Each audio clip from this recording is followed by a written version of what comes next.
Well, hello, everybody, and welcome to the 126th episode of Stories of Service, ordinary people who do extraordinary work. And I am the host of Stories of Service, Teresa Carpenter. And today we have another amazing guest, somebody who is in the healing community. As you guys know, I always love to talk to people who are experts in the coaching space or do any type of therapy or EMDR, or any of those kinds of things. So, Christy Holt, how are you doing today? Hi, Teresa. I am doing fantastic. I am really excited to be here and share a conversation. I am really excited to share a little bit of my own story and some of the wisdom that I've picked up along the way, because I think that is really the essence of, what we're meant to do here in life is to go through experiences and pick up some wisdom nuggets along the way and potentially, as I like to sort of say it, like turn our mess into our message. And it's not erasing the mess in any way, but it's alchemizing it, right? It's kind of like turning the shit into gold, if you will, and creating something out of what was previously maybe an obstacle, and then turning that into something that is actually maybe one of our greatest shining moments. So yeah, I'm really excited for this conversation. Well, me too. And this just goes right into what you just said about the biggest roadblock to personal growth sometimes is getting in our own way and not seeing those struggles as our biggest triumphant moment. And so that we sometimes do these things where we endlessly question ourselves and we're sabotaging any opportunity in order to just stay comfortable and to let that fear take over. So your story, and we'll get into it, is that you fought for your happiness. You divorced, you changed careers, and now you're living in your purpose of helping others, and you're on a mission to help other people do the same. You are a self-proclaimed happiness hussy, adventure guide, podcast host called Create Your Happy: Inspiration for Conscious Women, available wherever you listen to podcasts, and an international best-selling author of the book Unstuck for Women, which you can find on Amazon. And you love to show people how to get out of the survival mode, which I have been on many times in my life, so they can consciously create the happy life, relationships, and impact they desire. You mentor whole ass humans using your signature create method, journeying alongside your soul-led clients to support and love them as they discover and unlearn. Christy's mentorship helps her clients to connect with their soul-aligned desires and become unfuckable so that nothing stops them from making the massive impact they are meant to create. Welcome again, Christy. Yeah, thank you so much. And absolutely, the goal is to become unfuckwithable, because that's, the sort of like ultimate state of peace. That's the state of ultimate bliss. That is, your intended state, in fact, to not worry about what everyone else is thinking or saying or doing, right? And rather to create, and I don't mean that in a callous way at all. I just mean that in a way where you are able to express yourself and create a life that feels really, really freaking amazing for you. Now, again, it's always like a fine balance, right? Because we don't want to go all the way to the extreme where we're like, I don't give a crap about anyone else. And that's not at all what this is. You can't live like that either. This is just you standing in your power and choosing a life that feels really great to you, and, not letting anything or anyone get in your way, and including yourself. And you did mention self-sabotage. I see self-sabotage maybe a little differently than some people do, because I don't think anyone goes out there intentionally thinking like, I'm going to just get in my own way, right? That's not at all what that's about. It's more of like an unconscious thing that sort of happens, and we'll tend to, maybe shy away from things that we say that we're going to do. And in fact, self-sabotage to me is actually more of a self-preservation. It's keeping you safe from the scary, the fear, the worry, all of these things that represent uncertainty outside of your comfort zone. Now, your comfort zone is not always comfortable. In fact, most of the time, not that comfortable at all. And we want to step outside. We want to move outside, but there's just that like calling back to like, well, I know what to expect. What I know here. and yeah, you're right. This is what I know will happen. I don't have to. I mean, I can tell you the same thing happened like the first time I went, second time too. I went skiing. It's like you really have to fight your fears to do something like that as an adult. A kid, you can rough and tumble and fall, and it doesn't matter. But it's like when you get older, you start thinking, shoot, I'm gonna if I get hurt, this will impact me for the rest of my life. And so you start to just go down those rabbit holes of what ifs and other things. And it can be just so debilitating. But I want to start off with asking you a little bit about yourself, where you were born and raised, and a little bit about your backstory in your early career. How you got to kind of where you are today. All right. Well, I'll try to not give you the super roundabout way because I have quite a few different things in my life story. I was born and raised in Alberta. I'm in Canada. I have never lived outside of Alberta, although I certainly intend to at some point. The climate just, I'm looking for something a little bit more warm because that's just kind of my vibe. Sunshine, the ocean totally call me. I love that. And I do not get enough time in their presence where I live. So looking to change that at some point. As far as my career goes, my first career was becoming a professional accountant, actually, if anyone can believe that, given where I am now. Uh, it was a very interesting sort of experience. I actually believe that it helped guide me into having my own business today because having a business degree and some background in business things like marketing and accounting and all of these things really create Mhm. a foundation for owning your own business. And I was absolutely people pleasing and wanting to make my mom happy. And while I knew that I did not love that line of work, it actually was pretty draining. And I felt like I was sick with some kind of like cold or something for almost the entire time that I was working in public accounting, which just was a message I wasn't willing to receive, I guess, at that time. And what happened to change the trajectory was that I had my first baby. And when I Mhm. had my first son, I had this like moment of like, I don't know how I can possibly leave him with anyone else. We didn't have family close by. So it would have been essentially with a complete stranger. And I just was not able to wrap my mind around how I could do that. And Mhm. so essentially, I ended up not going back. It's kind of a long story short. Uh, there's more to it, but we don't have time for the full story. And I was at home with my kiddos for a number of years. Then, what kind of came next? Essentially, I had the spare time when my youngest, I have three boys of my own, and I now have a bonus son as well. But I have my three boys. And when my youngest was old enough to start going to school, I started to feel like, okay, like I've got to do something, and accounting is not it. And so Mhm. I started to explore another one of my passions, which was fitness and taking care of my body. And Mhm.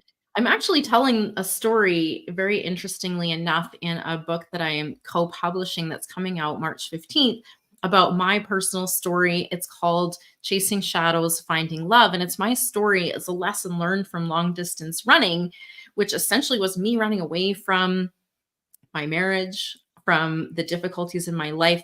And when we boil it down, I was running away from myself. And Mhm. so this running and this fitness business was sort of intertwined in a way to maybe not the healthiest function of it, right? You know, you talk about taking up healthy habits, you think it's all good, but sometimes there's a subtle thing underneath that means that you're actually avoiding something else. And that was certainly the case for me. And so while I was passionate about showing others how to take care of their bodies, I was neglecting to take care of my emotional body, my Right. soul at the same time. Right. And it was a distraction. So I'm telling a little bit more of that story in this chapter that's coming out. But essentially, I realized that my fitness business was just one tiny piece of the puzzle. And so over a couple of years, I realized there's way more to this than just helping people. And also, I hate the diet industry. I hate the high idea that, you know, it's got everyone believing that we're not good enough as we are, and that if we just lose 20 pounds or just lose 30 pounds, or if we just fit in a size, blah, blah, blah, if we just have the perfect hair and we just have the no wrinkles, like all of these things is all about, for me, it's like a marketing ploy to get you to pay all the money in the world to fix what you believe is now wrong with you because they've convinced you there's something wrong. And so it's like this nasty spiral of thinking I'm not good enough and I need to do something to fix myself. And so part and parcel with my complete and utter irritation with those industries telling us that we're not good enough was also recognizing that, again, the whole ass human, right, is not just your meat suit. It's not just, you know, this small component of it. It's all of you. It's your mind, your body, your soul. It's your emotions, your thoughts, your experiences, and how to really help people. I really just felt like there was needing to be more than just helping them with their nutrition or their workout, because that was still leaving a disconnect. How did you know that you weren't doing everything? Like, what was the signs in your first marriage, in accounting? Like, what were your symptoms that you could identify and say, "I'm not doing what I'm meant to do," and these are some of the things that are manifesting because of that?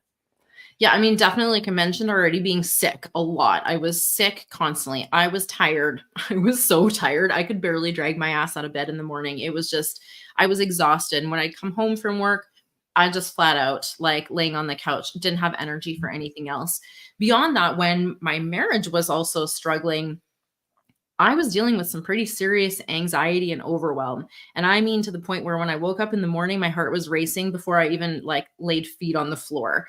I And know how that so the thoughts were, so overwhelming. intrusive, yeah, just total intrusive thoughts all the time Yeah. where you can't even sleep because 'cause you're just so worried about Yeah. things that you have no control over, or you don't feel at the moment that you have any control over, and Right.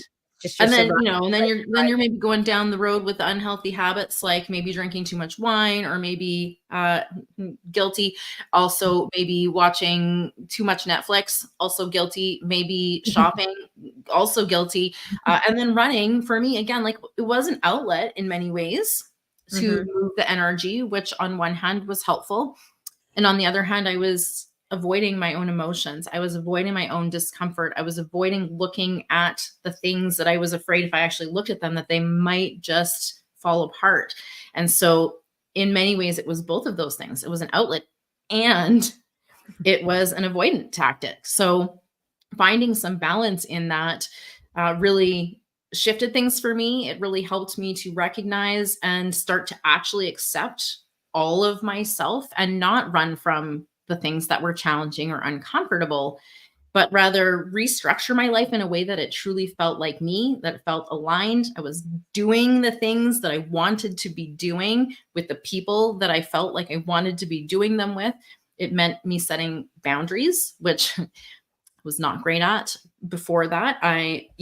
In my marriage, I did get to this point where I realized it's actually like driving home. Sometimes, you're rearing your head and you drive home, you think like, I don't remember stopping at any of the stop signs or stoplights. Like, how did I get home? I really Right. hope I did, but I don't actually remember the drive. And that was sort of this like aha moment that I had in my marriage. Like we had sort of this blow up. And I remember thinking like, how the hell did I get here where now like this is happening, where like this is, in any Normal. way okay or normal or acceptable. Like I just was like, what? And I realized, in about that same time frame, that I realized I'm actually I was like, I'm the common denominator in all of my problems. Like every single one of my challenges or the experiences, the discomforts, all the things that I'm having issues with, I'm like, oh, yeah, no, I'm involved in all of them. And it was like a very uncomfortable realization to look at myself that way and realize like I'm contributing. But what I'm hearing is ownership, and so many people don't do that when they go to Yeah. try to fix their lives. They tend to look outward and say, "Well, it's because I don't have the job I want," or Right. "It's because Oh, and I did that. my spouse is making me unhappy. My friends suck, or my situations in life suck." But really, yeah, you have to look within yourself and say, "What choices am I making to contribute to this issue?"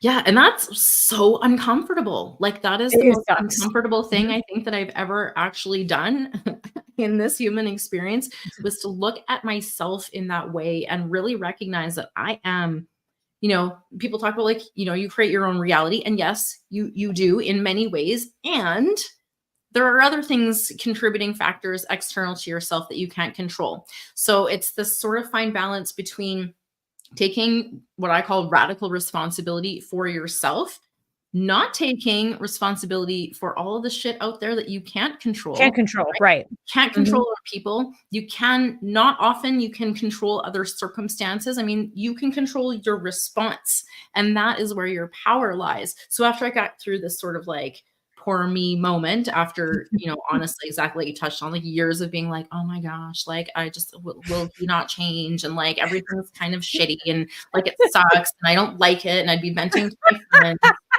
I do Like, that until I too. got to this moment where, yeah, channeling Taylor Swift, "Hi, I'm the problem, it's me."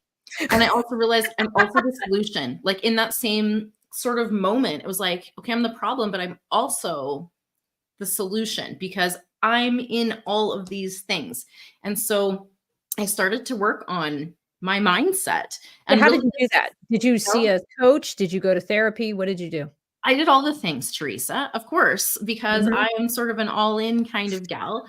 I love to read. I had been on a personal development journey for probably at least 8 years at that point. So I had read a number of books that's, slowly started integrating themselves into my life, not just up here, because we all Mm. know, like, the Yeah, 'cause you knowledge can here know things, is but the then if you one. don't Yeah, really feel them and process them, yeah. they don't mean anything. You can know it all day long, but The yeah, embodiment, right, is a whole nother level. And honestly, this is why we need coaches. we do. This is why we need support in our world. This is why we need people who are going to encourage us around us, because to know the things we all know, if we want to lose weight, in general, we In eat theory. better foods, we fuel ourselves better, and we move our bodies, right? Like, it's not rocket Right. science. We know that this is what works. And yet we will do everything in our power to make it more convenient or easy, or to avoid doing those things. And it often comes down to an identity piece. And so I think what really shifted for me was when I started to think about, well, who am I, first of all? And, how do I want to create this experience that I'm having? Because I do believe that we are, in many ways, creating the experience that we're having lots of times very unconsciously. We're not aware that we're creating it. It's just that our entire experience is filtered through our perspectives, our past, our experiences, and our memories all kind of contribute to the perspective that we have, the beliefs that we hold, the mindsets that we operate from. And so having this sort of base awareness that, like, well, hold on a minute, everything out Mhm. there is actually like coming through this filter, brings you into this place of like a little bit more radical responsibility. Like, okay, Mhm. if there's something that I can do, it's work on shifting some of these beliefs and these patterns from the inside out. How do And you a lot of, avoid self-helping yourself to death though? Did you ever feel like as you were going down I did when I was going through my self-help yeah, phase and doing I did all those same things that you yeah. talk about. And I sometimes would feel like I was I guess the word is or the description I could make is I had to I was over analyzing Mm. everything and reading into everything. So how do you find that balance? I mean, it's not easy, right? Because our minds are designed to be very analytical, right? They take the information and they process it and they compare and come to conclusions like a computer, right? And Mhm. so if we can keep in mind that that's what our mind's job is, we can also do this like magical sort of step out of that zone where everything is over analytical and just observe it working, right? We don't Mhm. actually have to take on board every single thought that comes into our mind. And if for me, a big tool that I used was meditation. Mm. This helped me to create just, at first, the very tiniest little space between my thoughts and me observing my thoughts, which allowed me just that split second at the beginning. And it has grown now so that I have a lot more ability to observe the thoughts and then respond. But at first, it was just a matter of recognizing that, like, hold on a minute, I'm not creating these thoughts. They're actually just, it's like a monkey mind going all on its own, right? I'm not creating them. I'm not driving them all. I'm the witness of them. So the Mm. more I sat in this seat of observing, I realized, like, I actually don't have to react to any of them if I don't want to, and I can instead observe them, and then consciously, with the part of me that wants to, I can choose. Now that's, I'm simplifying a process, of course, here, because it's not as simple as like, oh, you just like sit and meditate and it's all hunky dory. It takes practice. Like, they call meditation a practice for a very good reason. Because, like I said at the start, it was like split moments, which was probably not enough immediately to change my entire experience of anything. But as I built on that foundation, the more I observed those thoughts, the more I realized I'm not in, I'm in control of them and my response to them, and they're not in control of me. And so creating That bit Mhm. of space allowed me to, again, decide who do I want to be and what are the experiences that I want to create. That little space, tiny as it was at the beginning, was enough to just start wedging in, like, hold on a minute. And even when I would maybe have a response, a reaction, if you will, that I didn't like, I was Mhm. now aware of it. And that again started like more snowballs going, right? It was like, oh, okay, well, I didn't catch it yet, but I'm seeing it now. And so every single time you observe the same pattern, even you observe the same pattern again, oh, I did it again.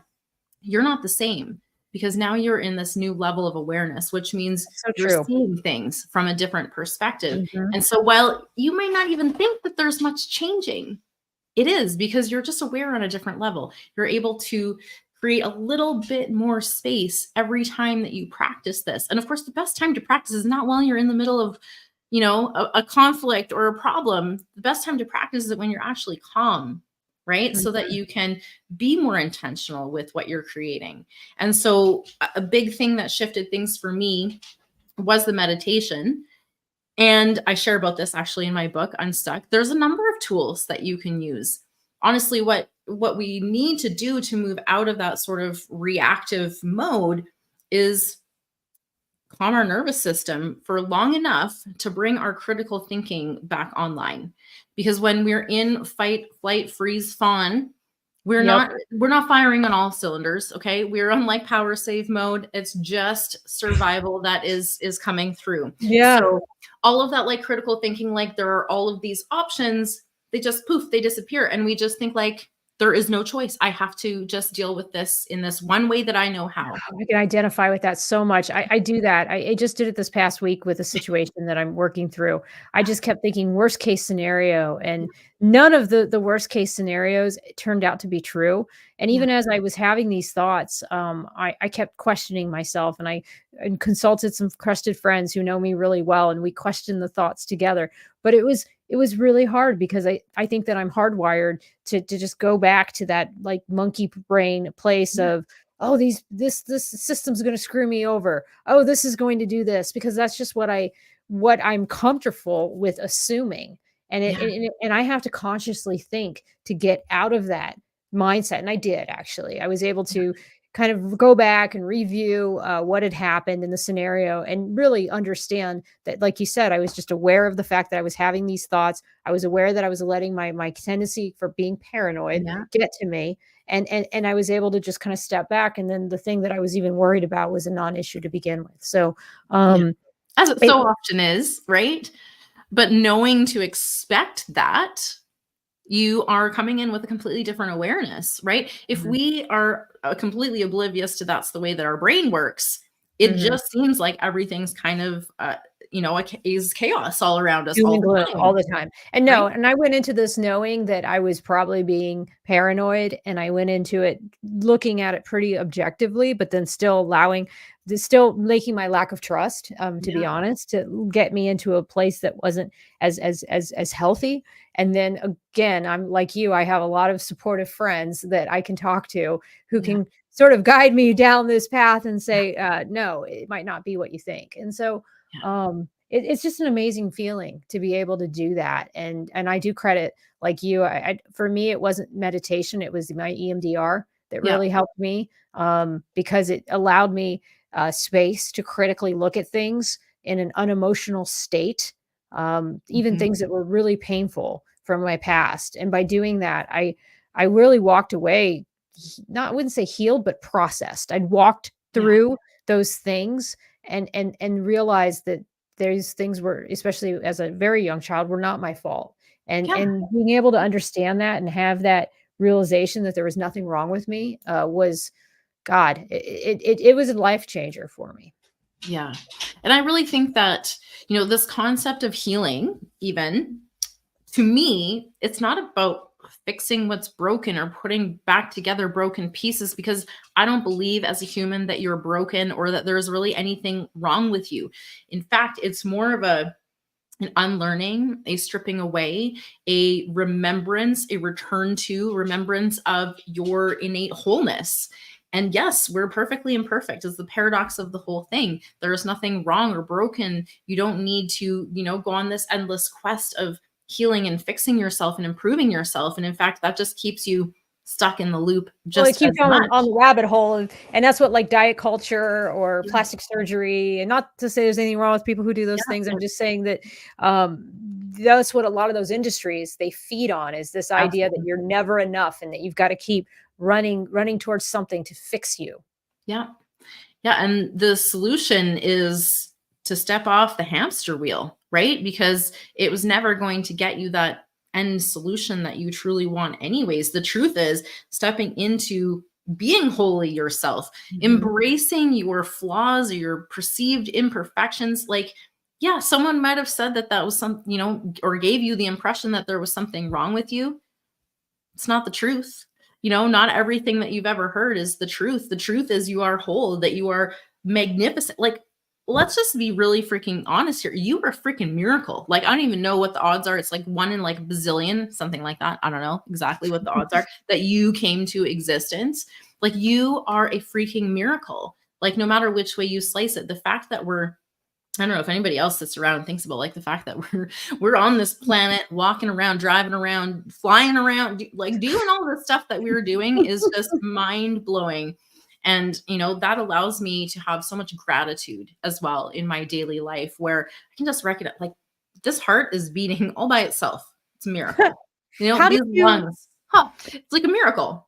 How did you go from your divorce and then now you're with your new relationship? Were there things that you did in the dating process or as you were meeting your husband to sort of, because I think you touched on it in a post I think I read this past week, and it's this idea that you sort of changed what you were after or what you wanted from a partner or how you wanted Yeah. to relate to the partner. How did you do that? Yeah, I stopped looking to anyone else for anything to complete or fulfill me, and I started going inward because the truth is when I left my marriage, I was like, I don't even want a relationship. I was actually dead set on being single for I had no timeline. I just like I would rather be single than ever be dealing with a crappy relationship ever again. And I was confident in myself. I was not like, I don't need no man, but I also was like, Right. I don't need a man. Like Mhm. it'd be nice to have companions, but I have friends, right? Like, I'm Mhm. not in this desperate need. And I think that that complete unattachment, I will back up the bus here just a tiny bit because about 2 years before I split up with my ex-husband, I was working with a therapist. Actually, I was working with a coach as well, but this particular experience was with a therapist. And I created this list of what an ideal relationship would look like for me. Now, when I made the list, it did not go smoothly because I was very entrenched in what we already talked about, like this like venting, complaining, blaming, pointing fingers, fault finding. And I knew what I did not want. Like I had mass clarity on what I did not want. But flipping the switch to defining what a good, healthy, happy relationship, an ideal relationship for me would look like, that was really difficult because at that point in my life, in my relationship, I wasn't sure if I was worthy of it, for one. And the Mhm. second probably bigger piece that was also contributing to like, am I even worthy of deserving of this? Was that by putting it down on paper that I wanted these things, I also had this feeling, this sense like my partner at the time, and this is how I felt in the moment.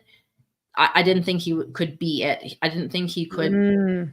do that. And so by writing it down, I felt like I was like writing the death sentence on my marriage, Right. You just essentially. knew. You knew it wasn't the right fit I had so much anymore.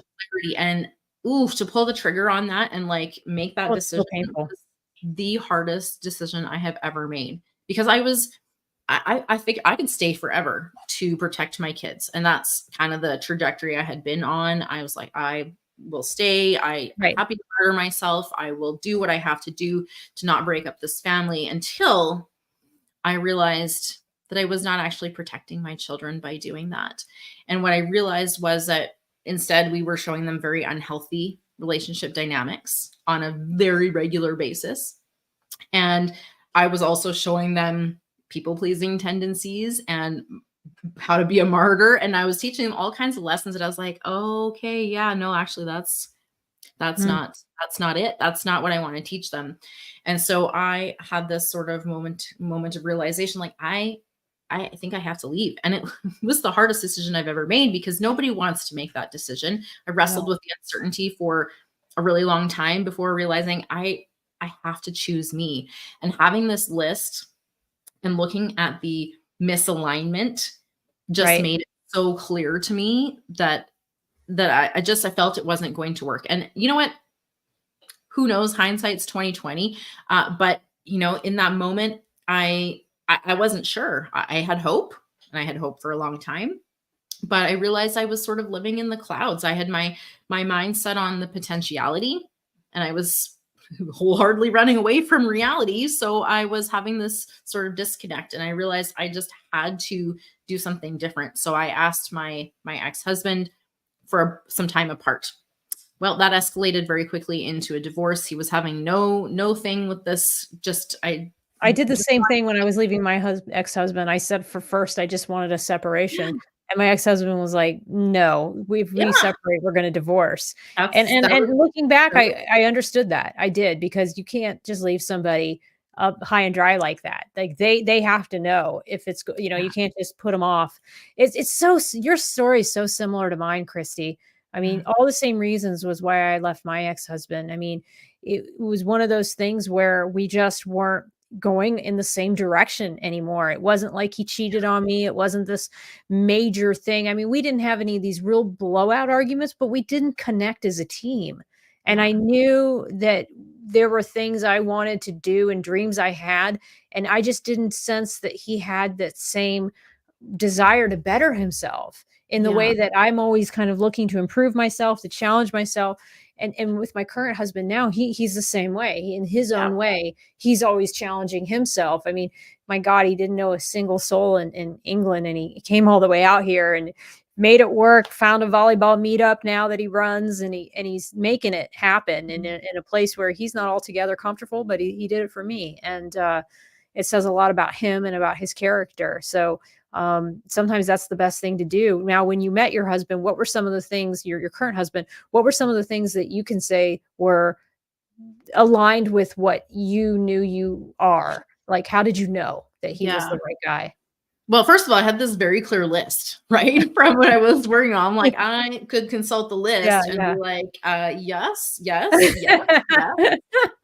He literally fulfilled everything on that list. And I will be very transparent. The list was nothing to do with, physical qualities or Mm, money or really external circumstances. The list entirely had to do with how I would feel in an ideal relationship, how I'd feel on the inside, how that experience would be for me. So it included things like that we would laugh all the time and that we would just be free to be silly, you know, we would be really passionate about each other and not be able to keep our hands off of each other, that we would have deep, meaningful conversations, that we would be both individually growing and growing together as a couple, because that was one of the big things for us as well, mhm, is that we were just going on, like, it seemed like two different mhm. paths, and they 2 were ships that were they passing just in the night. Yep, they that were was going how my so much ex-marriage further was. and further apart. Like, Mhm. I just didn't see any way that they could converge again. Like, they'd have to literally go all the way around the globe to come back and converge again.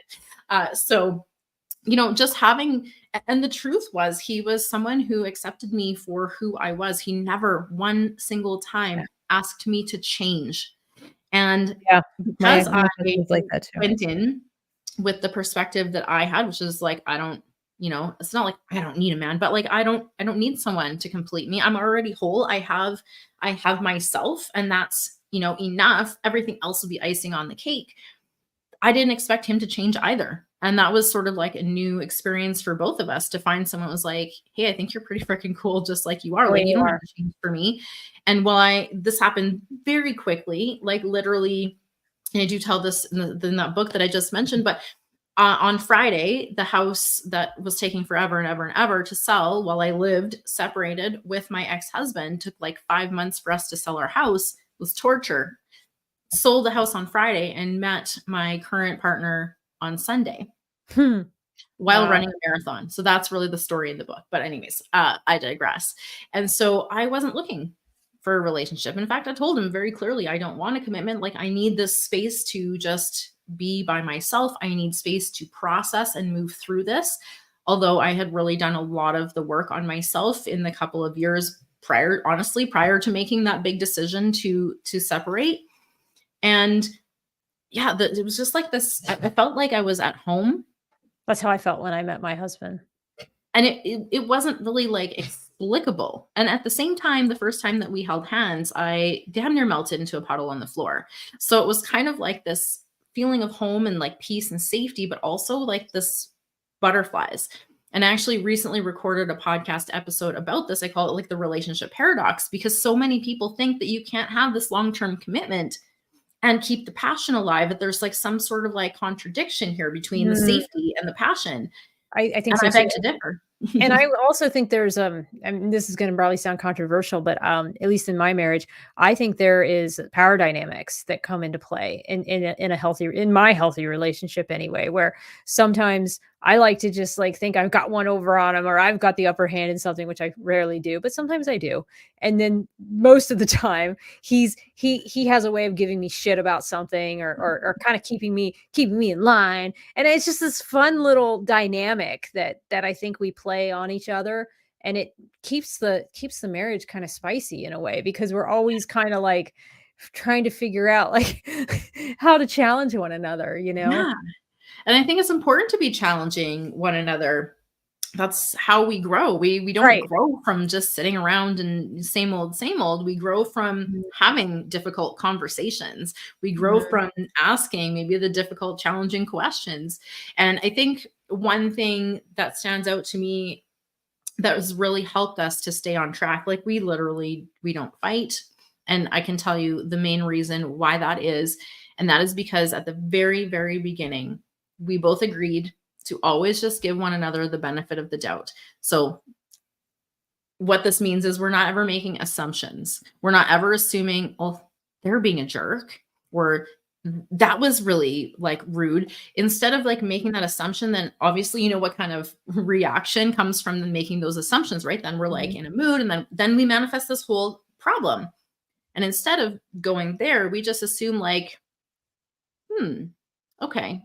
We actually don't assume anything. We just stay curious. And if we're not sure, we just ask each other. I know this is mind blowing information for me too. It was at the time. I was like, holy shit, this is how grown-ups do relationships and how grown-ups communicate. But instead of making assumptions and then just going off that and feeding off of it and, getting into it with one another, we just like be like, hey, what do you mean by that? And be like, oh, nothing. Like I just was thinking this. And it's like every single time it has been Mhm. a non-thing where I could recognize this more so at the beginning. I would recognize my own patterns and I'm like, I'm like wondering like why did he insist that he do this thing? And I'm thinking like, does he think I'm not capable? That was my initial thought. And I'm like, okay, but no, just gonna ask. So I'd ask him, oh, like, Yeah, it's how just come expressing you took yourself. that over? And he's like, oh, I just thought it Mhm. would be helpful. And I'm like, oh, yeah, yeah. Okay, right. So every time I asked, it gave me that extra solidity in our relationship rather than creating distance. And I think that that has allowed us to navigate things. We don't always agree. That would Mhm. be very abnormal if we always agreed on everything, but we can always disagree in a respectful way without being, as I say, without being disagreeable, without being intolerant, without being unkind. We can hold a difference of opinion. That's okay. There's space for we neither of us have the exact same experience in life. We can't have the exact same experience with anybody. So we can never know exactly what their perspective is. The only thing we can do is really ask and hold space for them to share from their perspective what is going on? What's your thought process? And if we do that, more often than not, well, you'll learn something either way, right? You'll learn that that person maybe isn't a fit for you, if that's Mhm. that's potentially your worst case scenario. But the truth is sometimes a person not being the right fit for you doesn't mean anything about you. It doesn't mean that you're good or bad or right or wrong or that they are. It just means it's Mhm. not a fit. And so the Right. more we can lean into like So true. acknowledging like, hey, not everybody's going to be like the one for you. Like we all have these unique experiences, and trying to find like two people that really fit together. Like we so often out of our desperation and our, Need to Fear of belong. abandonment, fear of being alone, feeling like we're not good enough. We try and fit a square peg in a round hole. And more often than not, it leaves us feeling like, well, there's something wrong with me because that square peg did not fit in this round hole. And yet Yeah. not anything wrong with you. You're still perfectly imperfect and more than good enough. And you're so worthy of finding love. It's just that that wasn't the right person. And Yeah. so if we can let go of that, woo, we can Yep. be free of a lot of pain and suffering. And I always tell my kids too, because like I mentioned, I have 3 boys, they're all teenagers, and I have a bonus son, also a teenager. So we have 4 teenage boys. And so when I talk to them, I tell them, like, relationships aren't about like finding the person for you. It's about finding yourself. And then the right person for you will just Come along. it will just feel like it should feel easy. And there's Yep. this idea that relationships are so difficult out there and that relationships are just challenging and difficult and hard. And I call bullshit on that whole thing because the relationships shouldn't be the difficult part. Life is going to life and humans are going to human and there's going to be Mhm. chaos and difficulty and Hard challenges, times. but your relationship should make that easier, not Right. add to. And I think that a lot of times people, who've gone through something that was traumatic or they've had these experiences growing up or prior relationships that were unhealthy, it can be very hard to unlearn those habits and to Sure can. understand what healthy relationships were like. I can remember when I was in my early enlisted days in my Navy career, I would be around people who had these really healthy relationships, and I didn't understand how they could have that because in my mind, the only kind of man I was attracted to was a man who did not desire a commitment. I was drawn to them and in a very unhealthy way. I was even sexually attracted to only men that were this way, and I thought there was just something wrong with my brain.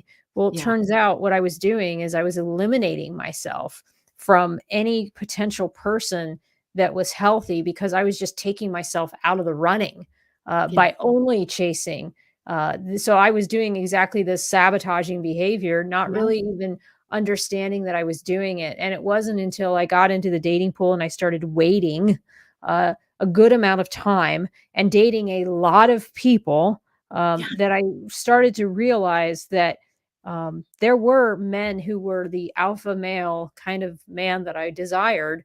And when I say alpha, I just mean confident, can stand up for themselves, that kind of thing. And I realized that those kind of men did desire me. And Yeah. once I understood that they did, I was like, well, now what I have to do is I have to get to know them very slowly so that I can determine whether or not they're actually willing to commit. Because somebody like me that constantly moves every 2 or 3 years, Yeah. there's a lot of men that I just couldn't be a fit for just by nature of my career. And Yeah. so at that point, it was like, okay, I have to get to know somebody over a long period of time. I have to not attach myself right away because if I do, I'm just going to keep getting hurt. Yeah, Uh, and if I, you start ignoring red flags in those right. situations, right? Mhm. Like, that's the worst case, but even ignoring those misalignments where, like, there is just something that's not going to work, but you when you get, into sort of an infatuation stage and you fall too quickly and you don't take things slowly, you can miss those things that were That's not a so fit from true. the and then you spend so much time now you're committed to this relationship that was never gonna work from the get-go. Like, I think we've all done this, right? Yeah. You get And actually emotionally invested into somebody that yeah, is not doesn't want what you want, isn't going down the same road that you are, yeah, isn't like in my case, isn't willing to travel with you. yeah. Like, And I that's have a kind of a deal traveling breaker. job. Yeah, and yet we'll So ignore those deal breakers and then be mhm. so hurt and Yes. personally take it Yes. that it didn't work out. And we're like, "Well, why wouldn't they change for" well, Right. Why wouldn't we they shouldn't travel for expect me?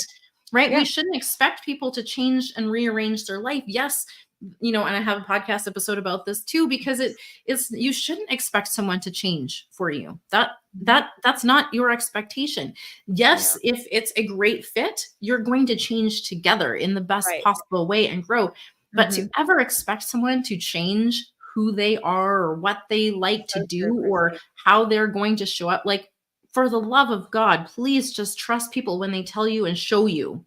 especially show you who they are. And if it's not a fit, like, again, don't take it personal. It's just not a fit. It's okay. You can move And on you and have you to have the actually, self-control you to know, move on, and the self-control to not, I mean, yeah, like you it's have to the basically fear. stop your impulses from just Yeah. wanting to attach, because when I met Harry, my husband now, he did mention that, I mean, he expressed a desire to travel. He expressed a a a a love for adventure. He loves to just explore and try new things, and I could tell that he doesn't follow the crowd. If everybody in the room wants to do this, he can still go this way and do that. And I remember thinking, wow, like he doesn't let societal norms dictate Mhm. the kind of man he wants to be. And Yeah. so I knew by seeing some of that, that this was somebody that could do this lifestyle, because I was nowhere near ready to retire at that point. And so it Yeah. was like, well, okay, we're still gonna I'm still gonna do this for, going on now 7 years since we've been together. So Yeah. this was what we knew we were going to do. But you're right. Now I want to kind of transition into what you offer in your services, and some of the things that you've done with your books. So you Yeah. went from being a fitness coach Mhm. to doing coaching. Tell me a little bit about how that transition happened. Yeah, well, like I said, I mentioned that I was working with a coach at one point, and this sort of opened up my eyes to what's possible in many ways. First of all, because I went to this coach for business coaching in my fitness business, and as the universe would have it, she actually was a marriage and family counselor by trade before she went into coaching. And as it Mhm. turned out, my business was like not really where I needed to focus. And so we ended up focusing on me, because Mm. as a whole, as human, right? If you're struggling in one area, for me in that situation, my marriage was falling apart.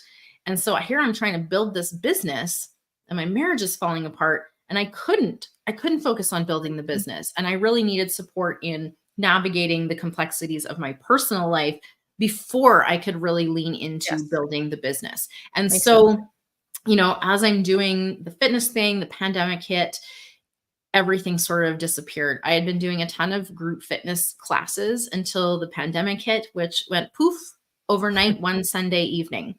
And so I pivoted to online, but that was it was actually went okay at first, and then 6 months in, when things were still kind of not changing, like the pandemic was still ongoing, and I'm like, "Oh, okay, well, like, what are we going to do?" Because people were getting tired of working out at home. I wasn't. I loved it. Mhm. But a lot of the people that had been taking my classes kind of dropped off and were like, I'm just tired of being home. And, I get both sides. And so I kind of kept that going, but I knew there was something way more to this. And so, having been through the personal journey I had, I actually knew way back when I was working with this coach that eventually I wanted to help people with relationships, which might sound funny given where I started with that, struggling in my relationship, falling apart. But I knew the pain so intimately at that point in time, and I knew that I wanted to help people overcome that. And so, as it kind of went, the marriage fell apart, pandemic hit. I'm with my other partner about a year. Well, we met in 2018, so a year and a half before the pandemic hit. We ended up Exactly moving in where me and together. my partner met. Yeah, so we ended up moving in together because they had this thing like you can't have close contacts with any besides the people that you live with. And we're like, well, yes, this is the time then. And so we ended up moving in together. It was the best thing ever. He was working at home and I was working at home, and we just got to spend all this time together. It was amazing. And you know I just started to recognize there was so much more to humans. I knew this before, but like it just kind of was like the message kept slapping me in the face, like than just their meat suit. And so while I was really kind of like tiptoed into the coaching thing on like the health coaching side, and so I was doing health coaching, and I was like, but this is just like a small piece of the big puzzle. And I really wanted to expand and go beyond that. And so I also recognized the time that my relationship was really new, and I probably need a little bit of time. Not that a relationship coach has to have an amazing relationship to be able to coach other people, but I wanted to try things out for myself and make sure that all of the things that I had learned and was implementing along the way could actually stand the test of time. And so, I'd have friends saying like, Oh, it's just good because it's only been 6 months. Oh, Mhm. it's still that good. Oh, like, just wait till you move in together. Like all of these things. And I was like, well, we'll see. My intention was to maintain this healthy, loving relationship, honestly, for as long as we remained as fucking happy as we were together. And if at any point where we realized, you know what, I'm not as happy as I used to be, well, at first we would, I'm sure, try and do something to rectify that. But if not, we would both be willing to let the other person go, because that is actually like true love, right? It's not Mhm. clinging to and hanging on to and forcing someone to stay. And oh my gosh, we really do this in dating, don't we? We really, again, try to fit the square peg where it really is not going to fit. And then we feel bad that that's not working. And it's just such a cycle. Anyways, wanted to really avoid, you know, having any of those kind of vicious cycles show up, and be really intentional every single day. And as time went on, I, sort of expanded my coaching, beyond the meat suit and into mindset. And even now beyond that, it's more mind, body, and soul. Like, there are so many components to this whole human. It's really about embracing all of it. Like I say, a remembrance of your wholeness. So that can't be just a segmented piece of taking care of your meat suit, right? It can't just be a segmented piece of taking care of one piece. It's really looking at the whole human, bringing all of it together. I'm not a business coach, but I do believe that the whole human, the relationship that you have with yourself, affects your business. This Mhm. relationship that you have with yourself, it affects the relationships that you have with other people, your spouse, your coworkers, Sure. your employees, your children, your neighbors, trolls on the internet, whoever it might be. It's all affected by the relationship that you have with yourself. Even the relationship that you have, with food, or with your body, or with the gym, or with money. All of these things come back to having a solid relationship with yourself. And when you're solid Mhm. with yourself, you can be solid in all of these other circumstances. It's And true. so, When you're you know, happy, you just radiate joy, and people yeah, see it. I mean, because 'cause I'm very happy, and yeah, even when things are hard, I feel as though, I have outlets that I can express yeah, myself, and they're very important to me, and I do believe that they help me process things, and they help mhm, me to, get through difficult times, and yeah, I think that that authenticity and that ability to show that vulnerability, I would like to think is an example of how I hope that all of us can be, because I've noticed that when I show up as my whole self, the good people and the people that love you, they come. And yeah. so you Well, they can't have see to. you if you're not. That's Right. the problem, is they can't see you if you're wearing masks and you're pretending to be Mhm. someone else, which we Yeah, so often do. I'm guilty, I've done it.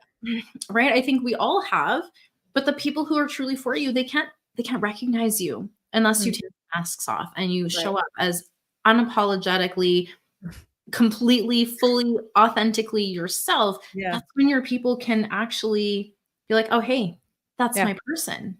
Like, in my current position at work, I'm more myself at this job and in this billet than I've ever been in my entire career, and it's Love so that. interesting because it's a NATO billet, and there's all these other nations, and it's just so interesting to just be able to show up as myself and Mm. see how I can interact as me, and so I know I drive some people crazy, but Yeah, no, I'm okay okay. with that. Like, Yeah. I know that I'm a quote unquote handful to some people, but then at the same time, I've just made some just incredible connections with people from all these other countries and different cultures and things that I just never would have learned about or known otherwise. I mean, it's such an incredible tour that I'll never have again, and I'm so grateful for that opportunity because it really opens your eyes to what people are capable of doing and being. And you find that, like you say, people just want to be seen, heard, and valued. Everyone does across all cultural barriers in all Yeah, nations. This is what people want. And so it's been an yeah, incredible experience. Now, for people who would like to know a little bit more about your work, where yeah. can they find you, or if they'd like to contact you, tell me a little bit about that. Well, my website is sort of the hub for all the things, so you Okay. can head over to coachchristyholt.com. On there, you will find all kinds of fun stuff, from my books to my podcast. Mhm. We're up. Also I'm a pulling it up right now, right Yeah, here. even, a bunch of on the Work With Me page, I have a bunch of free resources, including some super fun sweary meditations. They're super fun. I don't know why there's an error on there. I got to talk to my web guy. Oh, no Uh, worries. yeah, I did mention it to him. Some courses that I have, there are two that are really particularly in specific to relationship, as well Okay. as, one-to-one support, because I do think that ultimately my role as a mentor, and I know my website is Coach Christy Holt, but I actually see my role as far more of a mentorship role, in that I'm not going to be directing you and telling you what to do. I'm going to link arms with you. We're going to do this together. I see myself as creating a safe and loving space for exploration, a space in which you can come wholly yourself, authentically you can, bare your soul and still receive the unconditional love and acceptance that you desire and that you wholly deserve, because you are a freaking miracle and you deserve to feel like you're a freaking miracle. By the way, So Christy, good job on the branding. Your colors, your fonts, just your design, it's so on point. I don't know if you uh, just knew that and had sort of that from your business and your marketing savvy, but that was something also that really impressed me about your work, was how cohesive all your platforms were in terms of your colors, and everything was just so beautifully laid out. honestly, that's like an overwhelm hack, is that if you nail things down to a certain suite of things, then you don't have to overthink what font you're going to use or what color you're going to use. So like that is also a little side business hack for anybody. If you Makes it can, simple. bring it into a little container of a handful of fonts and a handful of colors that you're going to put together, it does take a lot of the overthinking out of it, Makes it which is simple. I super like it. helpful for us overthinkers. So yeah, little business tip for y'all out there. Well, Christy, is there anything else that you would like to say to our audience while you're still on the line that we didn't cover down on, or anything you'd like to add? Oh my gosh. I mean, we could Yes. talk for 5 hours. I'm pretty sure we I think can. that if anything, I would just love to leave the listeners with a simple reminder that when in doubt, the answer that you should always want to choose is to choose love, because love is the answer. If you're in doubt and you're in fear, you're in worry, if you can seek out what would be a loving response in that circumstance, then that is the right answer. Okay. The right answer is never going to be fearful. And also distinguishing too, there's a bit of discernment here, because, like you say, that self sabotage piece can have us confused about fear versus excitement, which can feel very similar in our bodies. But if you come into yourself when you ask this question, what would be, the most loving and nurturing thing that I can do in this circumstance, or right in this moment, even better, choose love, because that is going to be the answer that is going to carry you to the next now moment. And if you can learn how to choose love in the now moment, you will always have that with you. Instead of chasing something, you will be able to just carry it along with you.